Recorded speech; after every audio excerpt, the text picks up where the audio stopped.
آپ گھر سکون کے لیے جاتے ہیں، اطمینان کے لیے. آپ اپنے گھر کے اندر جیسے بھی ہوں آپ کہتے ہیں یہاں مجھے کوئی پریشانی، یہ میرا اپنا بیڈ ہے، اپنا بستر ہے. لیکن اگر اسی رشتے میں جب آپ بیج بوئیں تو سب سے پہلے دولت کا بوئیں. اگر لڑکے والے یہ لالچ کرتے ہیں نا لڑکی کیا لے کے آئے گی، تو لڑکی والوں کا بھی لالچ ہوتا ہے کہ لڑکا کماتا کیا ہے. ان کو بھی پتا ہوتا ہے کہ کتنے پیسے لاتا ہے، کیا کمائی ہے، کتنا کچھ جھاڑو پھیر لیتا ہے. آپ نے جب بنیاد یہ رکھی، مجھے دیانتداری سے بتانا کہ پورا نیک ہو، پورا شریف ہو، پورا پرہیزگار ہو، لیکن دولت صحیح نہ کماتا ہو تو رشتہ آسانی سے ہو جاتا ہے. وہ بس سارا کچھ ٹھیک ہے، صرف کمائی تھوڑی سی کم ہے، وہ مشکل سے گزارا ہوگا. وہ کہتے ہیں نہیں جی نہیں، بھوکے تو نہیں نہ مرنا. کیوں؟ ہم نے اس کے اندر جب دولت کو شامل کر لیا، آ گئی دولت، تب جس رشتے کی بنیاد ہی دولت پہ ہوگی وہاں آپ وفا تلاش کریں گے، وہاں آپ خلوص تلاش کریں گے، وہاں ہم للہیت تلاش کریں گے. اللہ کرے ہو جائے. لیکن وہ ہمارے مائنڈ سیٹ میں یہ بات ہوتی ہے کہ یہ جو معاملہ ہے یہ گڑبڑ ہے. اگر رضا الہی مقصود ہو، اگر اللہ کی رضا مقصود ہو. حضرت فاطمہ بنت قیس ایک صحابیہ تھیں، انہیں طلاق ہو گئی. ان کے لیے دو رشتے آئے، ایک حضرت عبد الرحمن ابن عوف کا مالدار ترین آدمی تھے، اور ایک حضور کے غلام تھے، وہ بڑے غریب تھے، مسکین تھے. ان کے والدین کی خواہش تھی کہ عبد الرحمن ابن عوف سے شادی ہو جائے، وہ بھی تو بڑے نیک ہیں، پارسا ہیں، عشرہ مبشرہ ہیں. حضرت فاطمہ بنت قیس نے کسی بندے کی ڈیوٹی لگائی، کہنے لگی پتہ کرو نبی پاک کی رضا کیا ہے، حضور کی رضا کدھر ہے. تو پتہ چلا حضور کی خواہش غریب کی طرف ہے.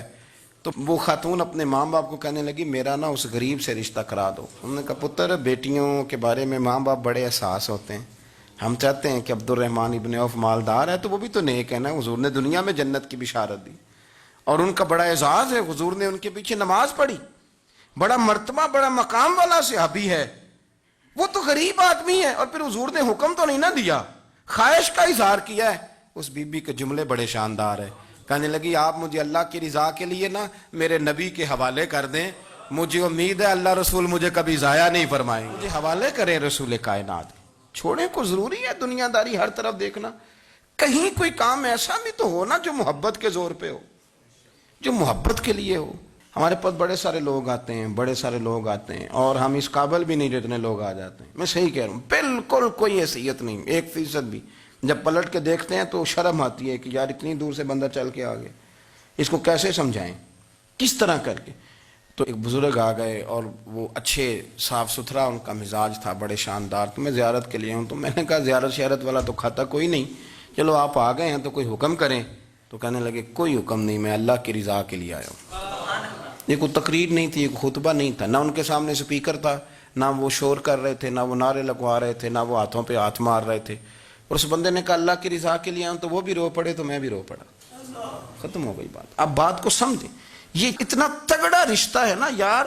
کسی رشتے کے بیچ برادری ہوتی ہے، کسی رشتے کے بیچ خاندان ہوتا ہے، کسی رشتے کے بیچ قبیلہ ہوتا ہے، کسی رشتے کے بیچ رنگ نسل ہوتی.